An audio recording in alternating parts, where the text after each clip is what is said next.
Olá pessoal, tudo bem? Meu nome é Fernando Queiroz, eu sou professor de História e esse é o Rajada Histórica.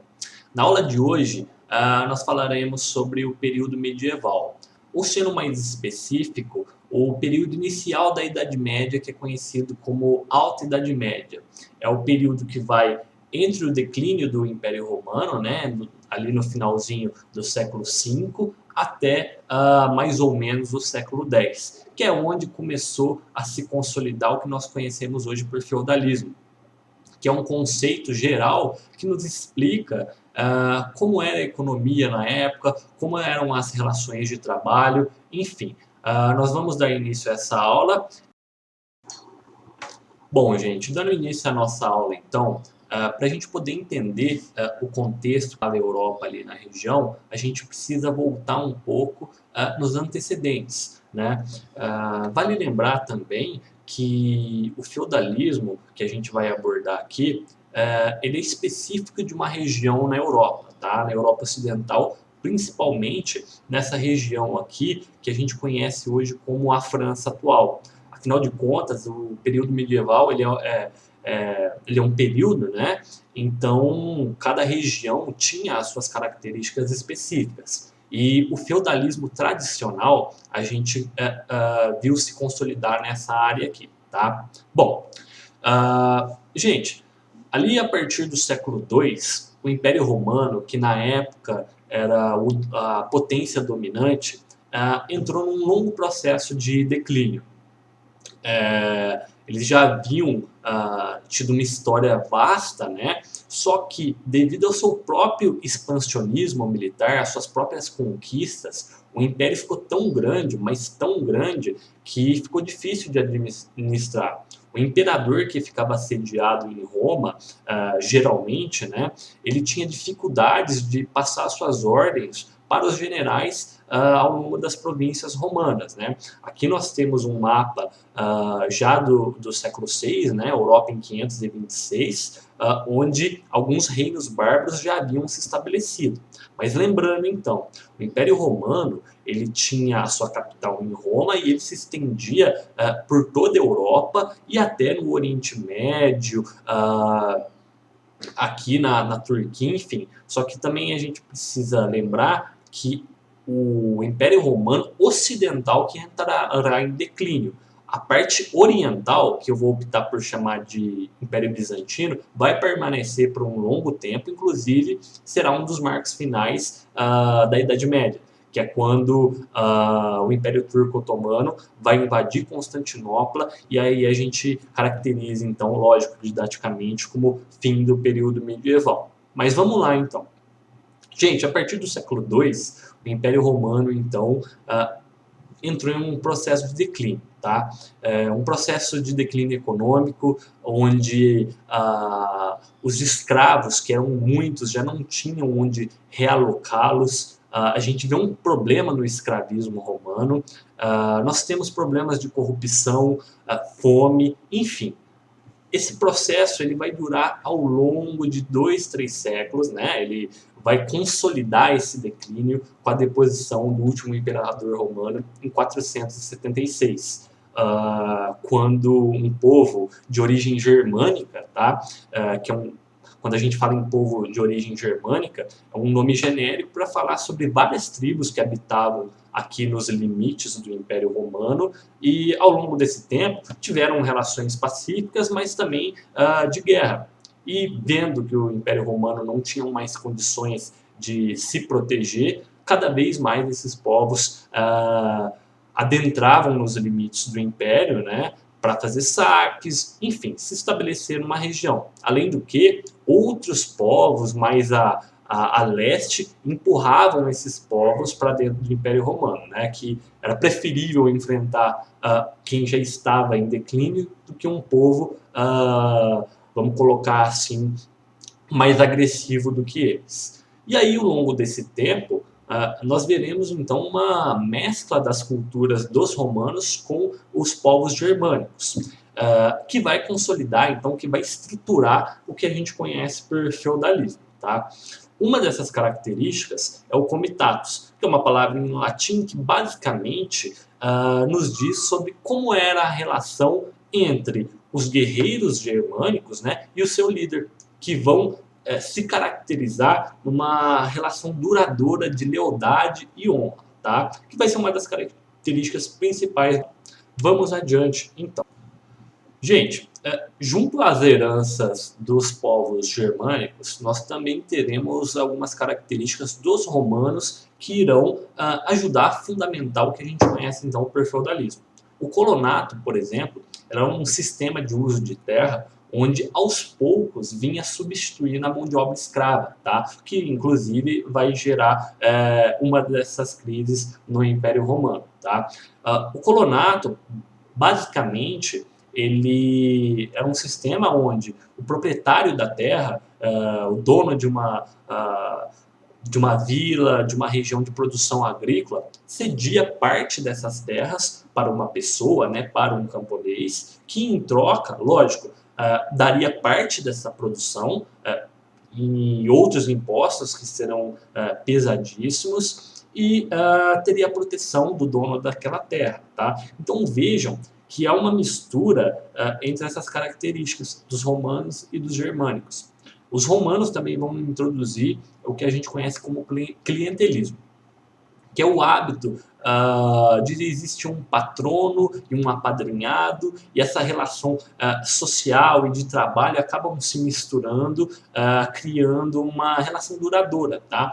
Uma relação que vai virar uma dependência entre ambos, tá? Ou seja, uma dependência mútua e que vai gerar o que a gente conhece como regime de servidão, tá? Substituindo, então, aos poucos, não completamente, porque a escravidão ainda vai existir durante a Idade Média, apesar de não ser a regra, né, principalmente na Europa, que vai ser a base, a servidão vai ser a base de trabalho nessas propriedades agrícolas, tá?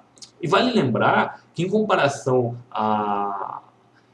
ao escravismo, a servidão ela trazia alguns benefícios, tá? Principalmente para aquelas pessoas que não tinham mais nada e viam nessa oportunidade uma chance de pelo menos adquirir uma terra para seu sustento, né? E além do que, os seus filhos herdariam essa condição, tá? Tanto os filhos dos nobres, que eram donos daquela terra, quanto os filhos dos camponeses que iriam ter o direito de permanecer ali.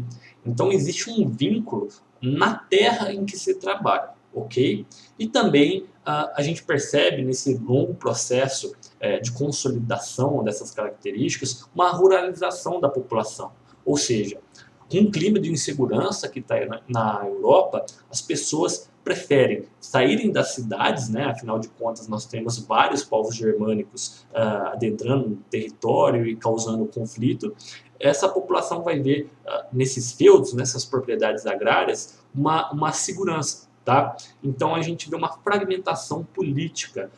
Nós não teremos mais um imperador, mas sim senhores da sua própria terra, onde eles ditam as suas leis, as suas regras, e existe então esse processo inicial de descentralização política, ok? Vamos adiante. Pessoal, aqui nesse slide a gente vai ver como que se dá essa relação de dependência, que ela funciona tanto para com o senhor e um servo, né, um camponês que não havia posses, tanto para um nobre de um nível hierárquico menor, tá? Então a gente vê no nosso slide aqui uma tabela onde a gente vê a ascendência dos poderes, né? Então lá em cima nós temos um imperador, que no caso durante a Idade Média nós teremos o primeiro imperador Carlos Magno, né? E o Papa, que também era o poder espiritual, mas também político, que a gente vai falar um pouquinho mais para frente. E aqui nós vemos também a relação de cima para baixo, tá? Desde o rei, dos reis que não tinham um poder centralizado, eles dependiam dos seus vassalos, tá? Por exemplo, os duques, os condes, enfim. E aí nós temos depois por fim, os vilões, que eram camponeses livres, que de alguma maneira eles pagavam um certo tributo, mas não estavam vinculados ali ao feudo do senhor, mas sim em alguma vila próxima, sendo independente, tá? Daí o nome vilão. E Nós temos também aqui o benefício, que era uma recompensa para o vassalo em forma de terra, né, onde o nobre que tinha uma posse maior, ele oferecia para esse vassalo dele parte das suas terras, certo? E esse vassalo ele deveria então apoiar quem deu essas. Era uma recompensa ao vassalo que em troca deve oferecer apoio militar. Então aquele vassalo menor que ajudou, por exemplo, numa batalha ou em algum tipo de conquista, ele vai ter como recompensa partes dessas terras. Lógico, ele terá a sua obrigação para com o seu suzerano. Tá? Essa é a relação, então, de suzerania e vassalagem. Um senhor mais forte oferece parte das suas terras para um vassalo, e esse vassalo, por sua vez, também pode dividir essa terra que ele recebeu em outros lotes. E assim a gente vai criando, então, uma relação de dependência em cascata, onde cada suzerano tem o seu vassalo, né? A gente tem um nome para isso, mas não vem ao caso aqui, que o livro do Mark Bloch, Sociedade Feudal, fala que era o vassalo, certo? Então nós temos aqui quem doa a terra e quem recebe, ok? Vamos adiante. Pessoal, agora falando um pouquinho sobre a composição dos atores que viviam na Idade Média, esse período também foi conhecido como a Sociedade das Três Ordens, tá? Ou seja, assim como hoje existe o pobre, o classe média, o rico, o período medieval ele era dividido em estamentos, ou seja, a sua classe social dependia da família onde você nasceu. A sua condição era transmitida através das gerações, tá? E falando então sobre esses estamentos, né, sobre essas classes sociais, nós tínhamos ali no topo o clero, que era a elite intelectual e religiosa, tá? Eles faziam parte da Igreja Católica, essa que sobreviveu ao fim do Império Romano e vai ajudar a estruturar os reinos, as leis. Por muitas das vezes, membros do clero vão sair das famílias reais, tá? Das famílias da nobreza, inclusive vão legitimar as conquistas e as ações de guerra da nobreza, que é também uma classe que está no topo da hierarquia medieval, que são os proprietários de terra encarregados da administração do feudo e também da defesa. Afinal de contas, a função militar ela era inerente aos membros da nobreza. Tá? E por fim, na base, nós tínhamos os servos, que eram a ferramenta que movia a economia medieval. Os servos eram responsáveis, então, pela agricultura, pelo trabalho durante o período medieval. Nós temos ali eles como os principais agentes de sustento de todos os outros. Tá? Bom, pessoal, como eu disse no slide anterior, os servos, né, os camponeses, eram a base da economia feudal. Tá? Que praticamente era uma economia, uma produção de subsistência. Então, eles produziam, eles plantavam aquilo que era necessário para a sua sobrevivência. Existiam, sim, trocas comerciais de um feudo com o outro, porém elas eram mais esporádicas, até pelo fato de que no início do período medieval as técnicas de produção agrícola eram muito rudimentares. Com o tempo vieram algumas inovações, por exemplo, as charruas, né, que furavam o solo para poder semear mais adentro as diversas culturas, depois o sistema de rodízio dos mansos, né, dando um tempo então para a terra descansar, acumular minérios e vitaminas para depois vir então uma colheita mais abundante. Então esses excedentes a princípio eram raros, tá? Mas quando existia então trocava-se um produto pelo outro, o famoso escambo. Eu planto feijão, vou trocar com o trigo do meu vizinho, ok? Até porque a circulação de moedas era mais difícil. Afinal de contas, nós estamos falando ali de um território fragmentado. Então, como que a gente vai fazer a equivalência da moeda de um feudo para o outro? Tá? Geralmente as moedas estavam presentes ainda nas grandes cidades que já faziam uso delas durante o Império Romano ainda. Ok? O comércio não vai deixar de existir, só que ele vai ficar mais localizado ali nas regiões de fronteira, nas regiões onde existem portos que têm contato com o Oriente, ok? Então a gente vai ter uma redução do comércio em comparação a, por exemplo, o que existia no Império Romano, que fazia transações com o norte da África, o Oriente Médio. Agora nós teremos então essencialmente uma produção agrícola de subsistência, certo? E havia também, pessoal, para falar sobre a economia feudal, a imposição de inúmeros tipos de taxas, impostos sobre o trabalho dos servos. Tá? Aqui no slide nós temos alguns exemplos deles. Por exemplo, a corvéia, que representava então o cultivo das terras senhoriais pelos servos algumas vezes na semana. Então nós tínhamos, os servos, na verdade, tinham a obrigação semanal de algum desses dias estarem então produzindo na terra do seu senhor. Havia também a talha, onde os servos estavam obrigados a entregar parte da sua própria produção ao senhor. Então, ali na hortinha dele, que ele plantava, sei lá, um alface, ele tinha que dar 50% dessa produção para o senhor, ok? Afinal de contas, a terra não era dele, e sim do senhor feudal. Havia também a captação, que era um imposto pago relativo à quantidade de pessoas que tinham naquela família, ok? As banalidades, que eram os impostos pagos para uso do forno, para fazer pão.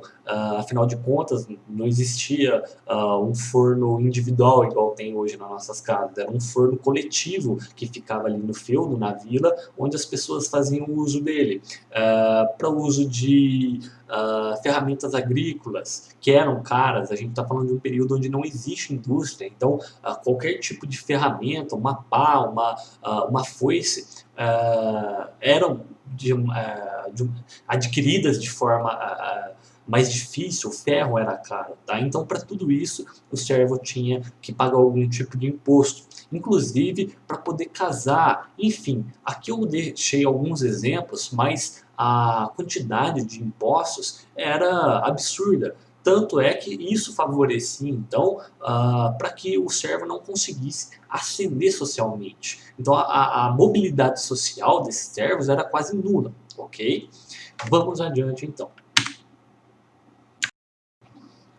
Aqui, então, nós temos, pessoal, a representação do que era essa propriedade feudal, né? Onde essas pessoas habitavam. Basicamente, nós tínhamos, então, essa propriedade que era dividida em mansos, ou seja, dividida em lotes de acordo com aquilo que elas tinham de melhor. Então, no manso senhorial, nós tínhamos, por exemplo, as melhores terras para cultivo, além de, claro, o famoso, um dos os símbolos da Idade Média, que eram os castelos, que além de ser a habitação dos donos daquela terra, eram também uma fortificação construída com o objetivo de abrigar todas as pessoas do feudo caso houvesse alguma ameaça, caso houvesse alguma possível batalha. Esses castelos, eles eram construídos para favorecer quem os defendia. Então, na eventual possibilidade de um exército muito maior vir a invadir esse lugar, o castelo ele tinha várias posições onde poucos homens conseguiam então conseguiriam impedir o avanço, tá? Com suas pontes levadiças, as suas muralhas altas, sistemas de defesa onde os arqueiros, né, com seus arco e flechas poderiam então ter uma visão clara dos invasores, enfim. O que nós mais temos assim de vestígios arqueológicos da Idade Média são muitos castelos que ainda hoje estão presentes na Europa, e muita gente faz turismo para esses lugares para poder ver um pouco dessa história que permaneceu. Ok? E nós tínhamos também nessa propriedade um manso comum, que era a área de uso comunitário, ou seja, as florestas, os bosques, o lugar onde fazia-se a pastagem dos animais, a vila onde ficava uma capela ou uma igreja, se esse feudo fosse maior, ok? E também a terra dos servos. Era onde eles habitavam, né? Geralmente suas casas estavam próximas às colheitas, porque sua vida era muito regrada ao trabalho, tá? A vida do camponês era muito simples e muito humilde.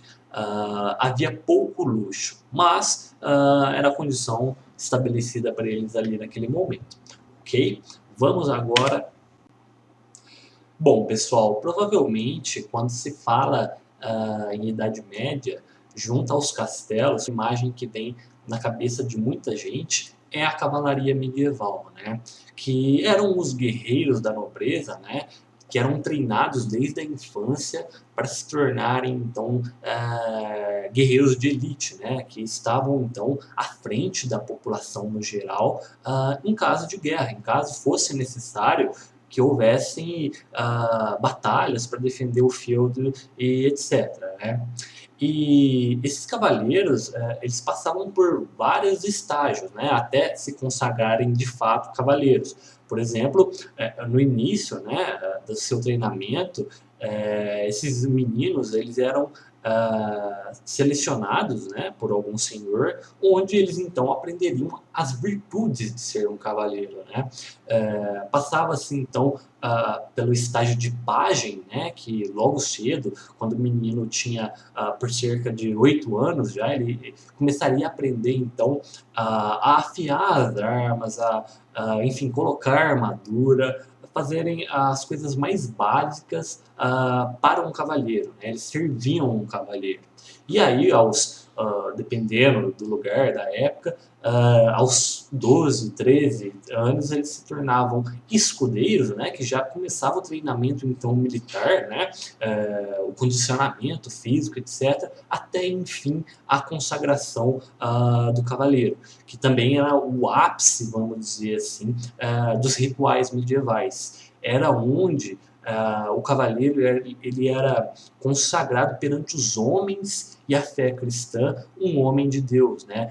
Onde supostamente, né, teoricamente, eles deveriam defender os indefesos, as mulheres, os padres, né, os membros do clero, né? E isso aí vai dar, inclusive, origem para os contos de romance cortês, né? Para os romances, os famosos romances de cavalaria, como por exemplo o Rei Arthur e os Cavaleiros da Távola Redonda, Eric e Enid, né? Teremos também o famoso romance de Tristão e Isolda, geralmente contos de um amor impossível, né? Um amor sofrência, que no final, graças a todas as virtudes do cavaleiro, acontece um final feliz, né? E o casamento com a dama, etc. Né? Muitos filmes abordam e muitos livros também abordam esses romances, né? E aqui também no slide nós temos uma evolução das armaduras medievais, né? Muita gente quando pensa em cavaleiro logo vem aquela imagem desse último cavaleiro, do penúltimo cavaleiro aqui, que só é do século XV, quando as placas de metal já eram sólidas, né? Mas a princípio, ali nessa época que a gente começou a trabalhar o feudalismo, poucos tinham condição de se armar, né? Não, como eu disse antes, não existia indústria, então tudo que era feito manualmente, levava semanas, ferro, material era muito caro. Um padrão de armadura no começo da Idade Média que a gente tem é esse daqui, ó, que é uma armadura chamada cota de malha, tá?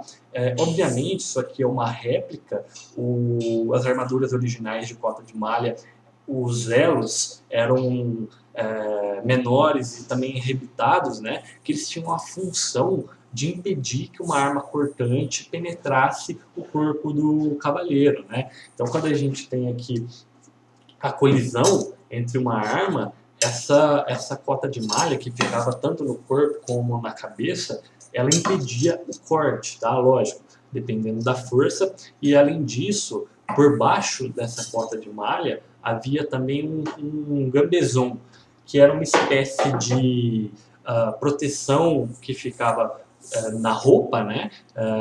De algodão, que também, além de impedir o corte, impedir um impacto, né? Fazer com que o impacto fosse menor. E aí, ao longo dos séculos, nós fomos tendo avanços nessas armaduras até então, o surgimento da pólvora e o uso em armas que vão, de certa forma, utilizar essas armaduras. Ok? Vamos adiante, então. Pessoal, estamos quase no final agora e a gente vai falar sobre a consolidação do feudalismo, tá? Essencialmente, todo esse processo de construção de política econômica, de servidão, de suzerania e vassalagem, quem solidifica esse processo serão os francos, que é um povo de origem germânica, tá? Que vai se estabelecer ali na região da atual França, daí o nome, né? Os francos estavam na Franquia, posteriormente depois chamado de França, tá? E um dos reis mais importantes desse povo será o Clovis, porque ele vai unificar essas diversas tribos, né, dos francos, pois eles tinham a mesma língua, a mesma cultura, mas viviam em territórios, né, extensos.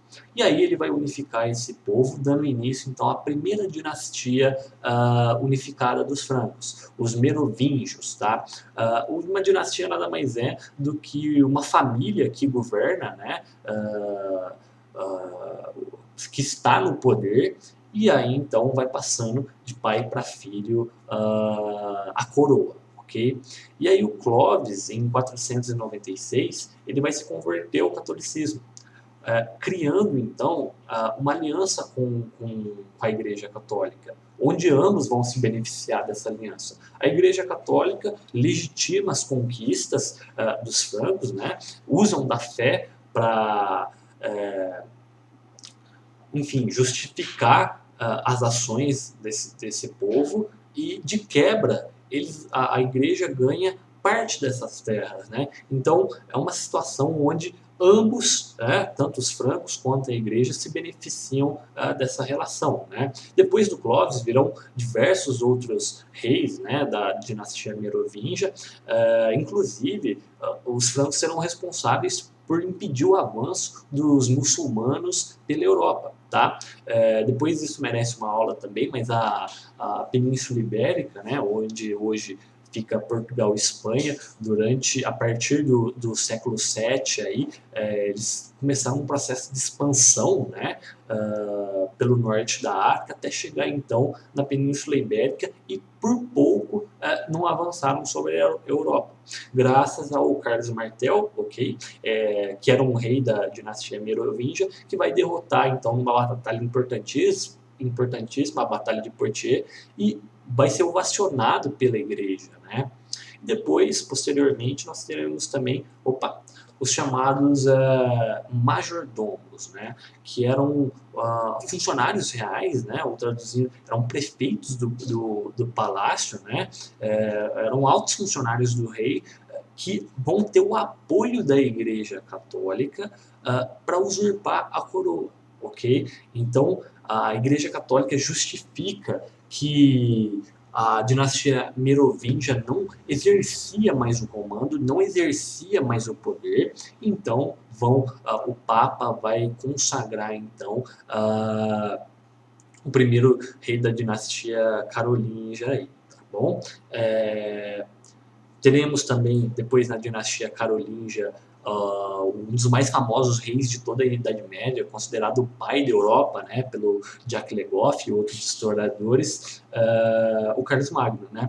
Ele vai ser coroado imperador do Sacro Império Romano Germânico. Ou seja, é o ápice de uma união entre os reinos germânicos católicos, né, os resquícios do Império Romano que ainda estavam sobre a Igreja e o próprio reino da Frânquia, né, o reino dos francos. Então esse império ele vai se estender por um vasto território ali na Europa, né? Eu vou mostrar o mapa para vocês, e ele vai consolidar então essas relações de suzerania e vassalagem, certo? Aqui nós temos, por exemplo, um mapa de onde partiram essas conquistas, né? Aqui na região azul nós temos os francos no início, né, da sua jornada. Depois nós temos as consolidações dos domínios de Clovis, né, aquele rei que eu falei que se converteu ao catolicismo. Depois uma sucessão de reis vão expandir as regiões do Reino Franco, até então, depois, no ápice, né, com as conquistas em vermelho aqui de Carlos Magno. Tá? E aqui na legenda, esse símbolo preto aqui é onde foi a Batalha de Poitiers, onde Carlos Martel então conseguiu impedir que os reinos muçulmanos que aqui se estabeleciam avançarem pela Europa.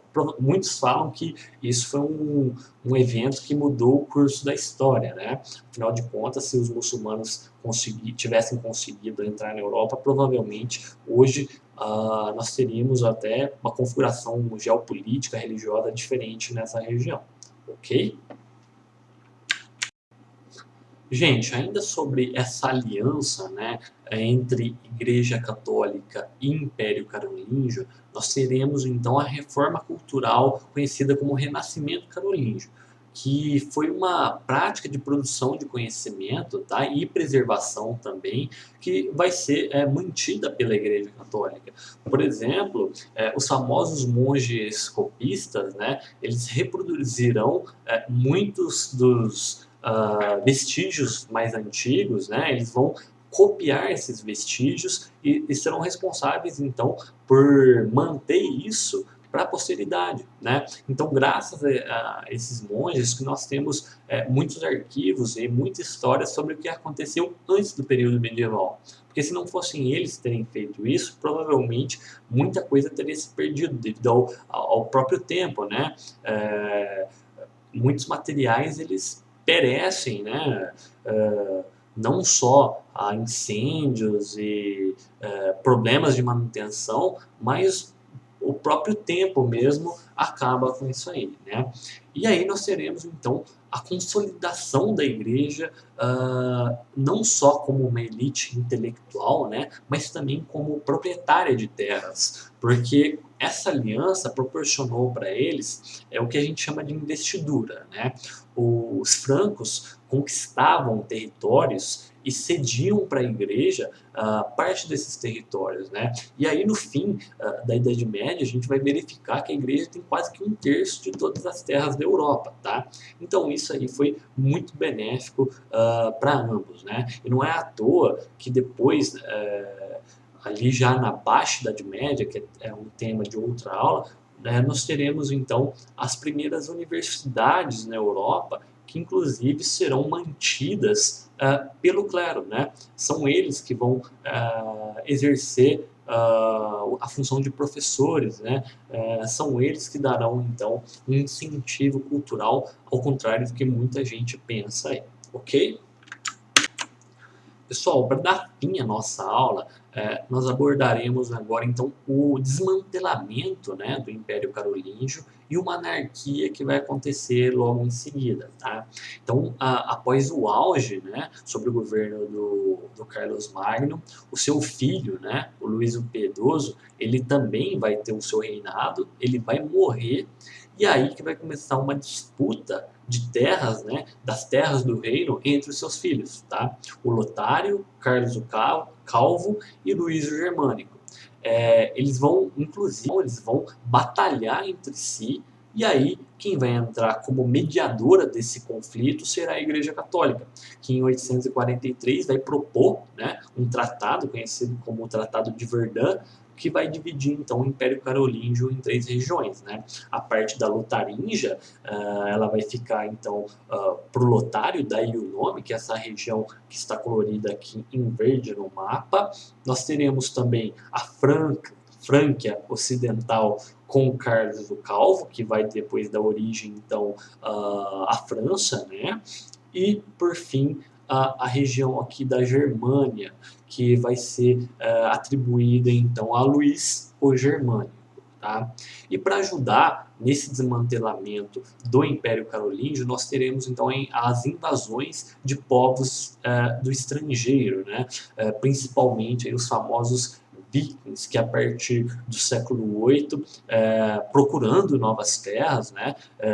Vão então passar a saquear, adentrar não só na Inglaterra, como a gente vê em vários seriados e revistas, enfim, como também nós teremos aqui pelo sul a invasão dos muçulmanos, que ainda vão ficar por um bom tempo ali, né? Vai ser a chamada Guerra da Reconquista, né? Onde posteriormente nós teremos os templários e os reinos católicos cristãos tentando reconquistar, né? Que só vai se consolidar ali no século XV, com a tomada de Granada, e também aqui pelo leste, os magiares, que são povos húngaros que vão tentar consolidar seu poder aqui nesses reinos. Tá? Então a gente vai ver aí um desmantelamento do Império Carolíngio e uma nova fase na Idade Média. Mas aí as transformações e as mudanças que virão, nós veremos uma outra aula, ok? Eu agradeço todo mundo que assistiu a aula até agora. Se você gostou, eu peço que você dê uma fortalecida no meu trabalho, dê um like, compartilhe aí com os amigos que possivelmente estejam interessados no assunto e dê suas sugestões, suas críticas. Estamos aí para isso, ok? Muito obrigado e até a próxima.